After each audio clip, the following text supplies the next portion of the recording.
بسم اللہ الرحمن الرحیم۔ السلام علیکم ورحمۃ اللہ وبرکاتہ۔ گھر میں فریج رکھنا حرام ہے۔ مجھے ایک بار ایران کے ایک گمنام قصبے میں جانے کا اتفاق ہوا۔ یہ اصفہان اور شیراز کے درمیان تھا۔ میں اس کا نام بھول گیا ہوں۔ مجھے وہاں رات گزارنا پڑ گئی۔ میں یہ جان کر حیران رہ گیا، پورے قصبے میں فریج نہیں تھا۔ میزبان نے بتایا ہم خوراک کو فریج میں رکھنا گناہ سمجھتے ہیں۔ میں حیران رہ گیا۔ وہ بولا شاہ ایران کے دور میں حکومت عوام کو فریج خریدنے کی ترغیب دیتی تھی۔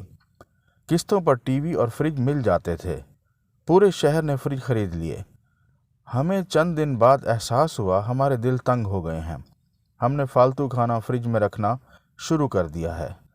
لوگ اس سے پہلے اضافی کھانا ضرورت مندوں یا ہمسایوں میں بانٹ دیا کرتے تھے۔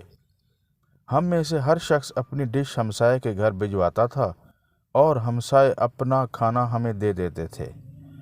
فریج نے میزبانی اور محبت کا یہ سلسلہ روک دیا ہے۔ ہمارے امام صاحب نے ایک دن پورے شہر کو اکٹھا کیا اور فریج کو حرام قرار دے دیا۔ حکومت نے بہت زور لگایا لیکن ہم لوگوں نے اپنا فریج بیچ دیے یا پھر اپنے دور دراز کے رشتہ داروں کو دے دیے۔ وہ دن ہے اور آج کا دن ہے ہمارے قصبے میں فریج واپس نہیں آیا۔ میں نے پوچھا اس سے کیا فائدہ ہوا؟ وہ ہنس کر بولا بہت فائدہ ہوا۔ ہمارے پورے شہر میں کوئی شخص بھوکا نہیں سوتا۔ لوگ پیٹ بھر کر کھانا کھاتے ہیں اور باقی کھانا کسی نہ کسی مسکین، حاجت مند یا بھوکے کو دے دیتے ہیں۔ ہم لوگ ہمسایوں میں بھی کھانا بانٹتے ہیں۔